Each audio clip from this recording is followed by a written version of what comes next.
What if the biggest financial breakthroughs in your life were not hidden in complex stock market strategies, not in secret real estate deals, and not even in the advice of so-called financial gurus, but instead in the tiniest daily moves you make without even realizing they're quietly predicting whether you will become financially powerful or remain stuck in the same loop forever?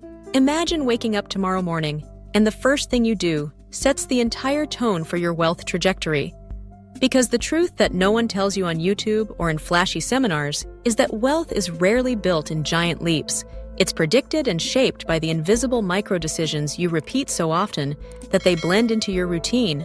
The people who quietly build fortunes after 60, the ones who seem to effortlessly attract opportunities when others are still chasing scraps, are not simply lucky. They are people who unconsciously train their brain through small daily choices that compound like invisible investments. For example, consider how you treat the first 5 minutes of your morning. Do you immediately reach for your phone to scroll through distractions?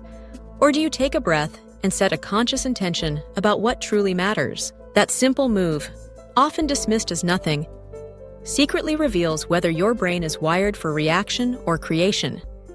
And history shows us that those who train themselves to create before reacting end up controlling their destiny rather than being controlled by it.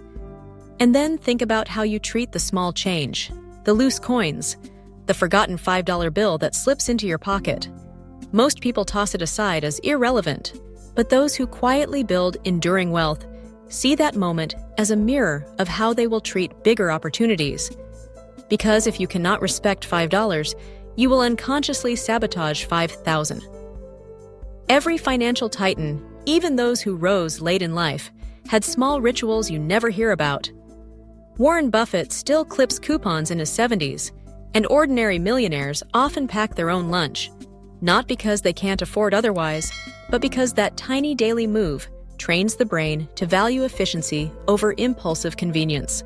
But here's where it gets even more fascinating. Neuroscientists have found that your brain locks in identity loops from the smallest repeated actions.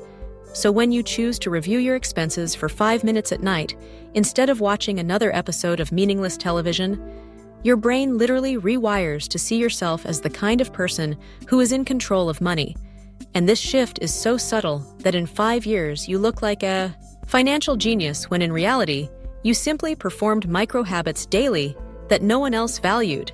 Wealth after 60 is not about grinding harder, but about compounding smarter. And compounding is not just money, it's attention, discipline, and self-respect. Ask yourself this: why do some retirees suddenly find themselves flourishing with investments, businesses, or opportunities when others barely scrape by on pensions? It's not luck. It's that for decades they respected the invisible, quiet decisions that no one applauds. If every day you decide to ask one question, is this action feeding my future or draining it? You secretly create a wealth compass that steers you away from draining habits like endless subscriptions, impulse purchases, or wasted hours, and guides you toward investments, learning, and building relationships that compound into financial freedom. Most people think financial success is about knowing what stock to buy or which market to enter. But the real predictors are found in the unnoticed patterns. Whether you choose to finish reading a financial article instead of scrolling aimlessly, whether you choose to speak gratitude for what you already have instead of complaining about scarcity, whether you pause before swiping your card just to ask if this aligns with your values. These tiny moves look insignificant today, but they are the fingerprints of your future wealth. And the ultimate secret? The wealthiest elders don't even obsess about money every day. They obsess about sharpening their clarity, energy, and discipline through tiny actions, because they know money flows to those who appear trustworthy, consistent, and forward-thinking. So the uncomfortable question you need to ask yourself tonight is this: if someone recorded your smallest daily moves for a week, would they be able to predict your future wealth as one of financial security and abundance, or as one of quiet struggle? The answer is not in your words, not in your dreams, but in those silent micro-decisions. Because at the end of your life, Your financial story is nothing more than a magnified reflection of your tiniest daily moves, and only those who respect the invisible end up building the visible empires that others admire but can never explain.